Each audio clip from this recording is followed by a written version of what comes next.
The Untold Origin of Basketball. How a blizzard, a peach basket, and a Canadian invented America's game. Winter had not yet officially arrived, and already the boys were getting restless. Days after a blizzard buried Springfield, Massachusetts in snow, a highly contagious case of cabin fever tore through the International Young Men's Christian Association, or YMCA, training school.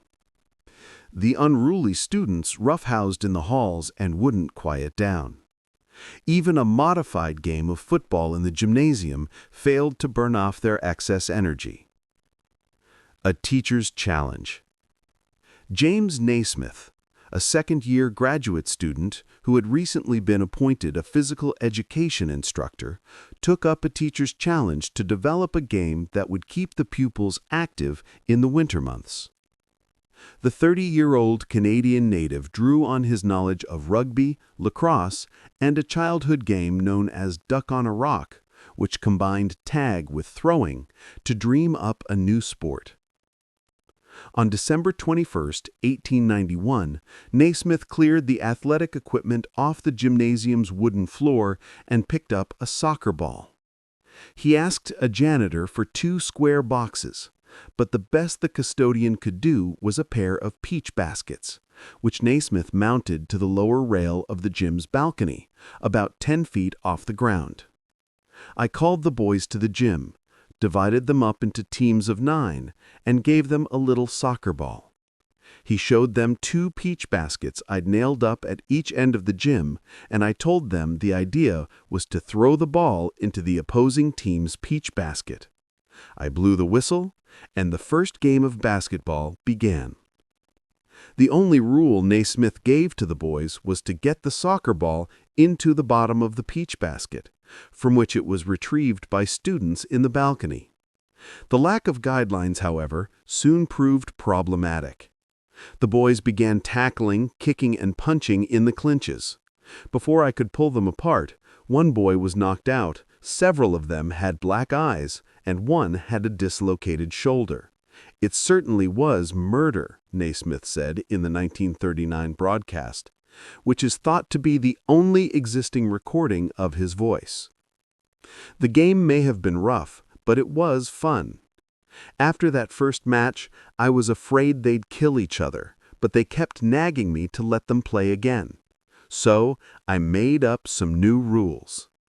The physical education instructor sat down and devised 13 rules for his invention, and gave them to his secretary to type up onto 2 pages, which he posted in the gym. The inventor of basketball, Dr. James Naismith, stands in a field carrying a ball and a basket. The most important rule was that there could be no running with the soccer ball.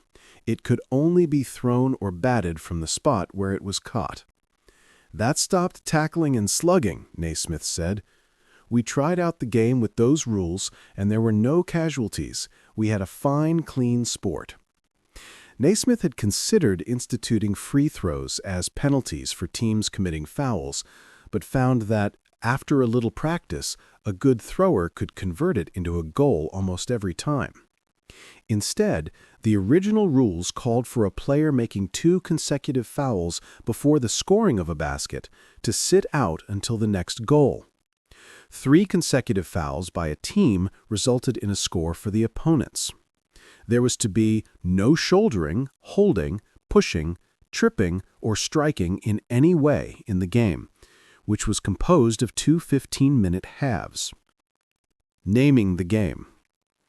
In spite of student suggestions that he call the game Naismith ball, the modest inventor gave the sport a 2-word moniker, basketball.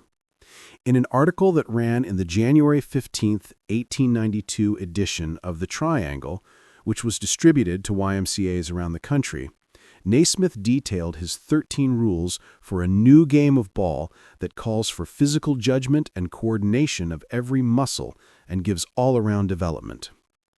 Naismith's brainchild caught on quickly at other YMCAs and spread to college campuses to become the fastest-growing game in the history of sports. Basketball was not only for the boys either. From the sport's advent, Women dressed in blouses and bloomers played the game that the Boston Globe found in 1893 to be a very fair feminine substitute for football. Basketball grows in popularity. In 1898, Naismith was hired as the first men's basketball coach at the University of Kansas. Ironically, he is the only men's coach in the program's history to have a losing record. During his tenure, he saw his 13 rules begin to evolve.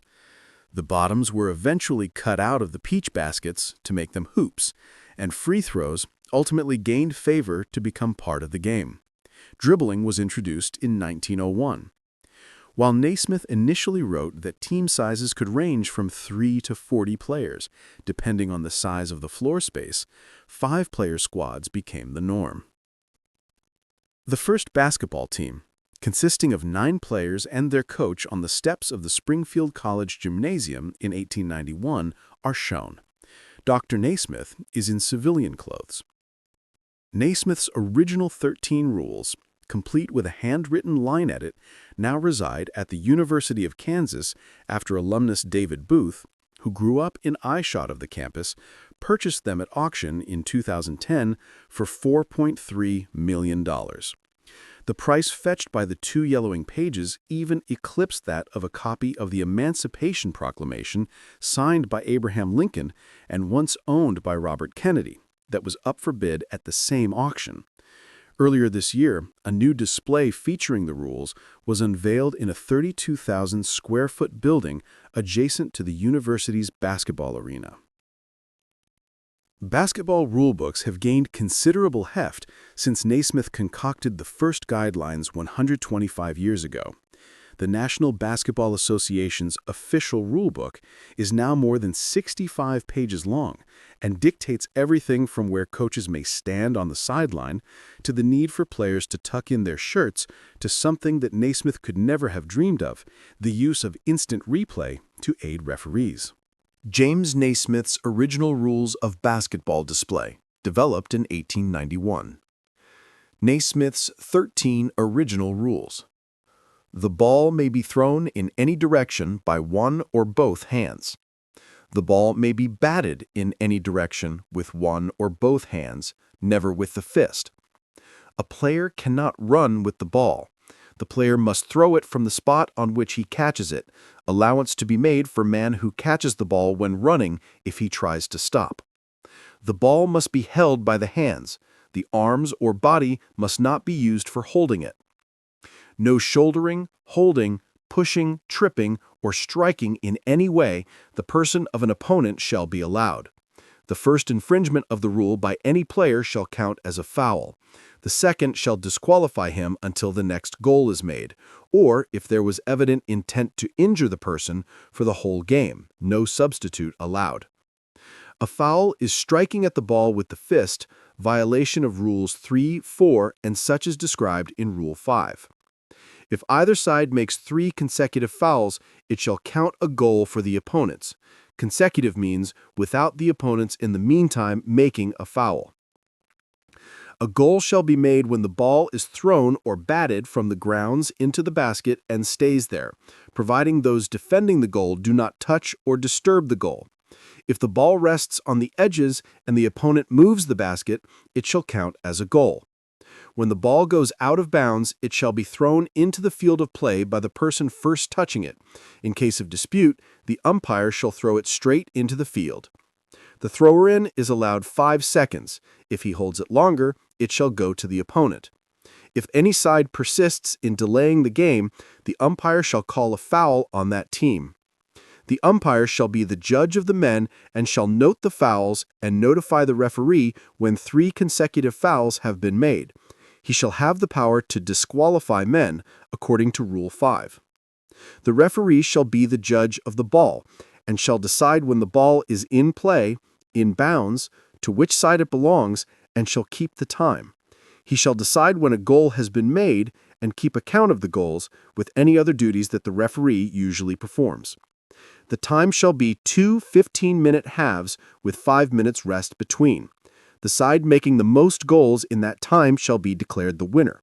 In case of draw, the game may by mutual agreement be continued until another goal is made.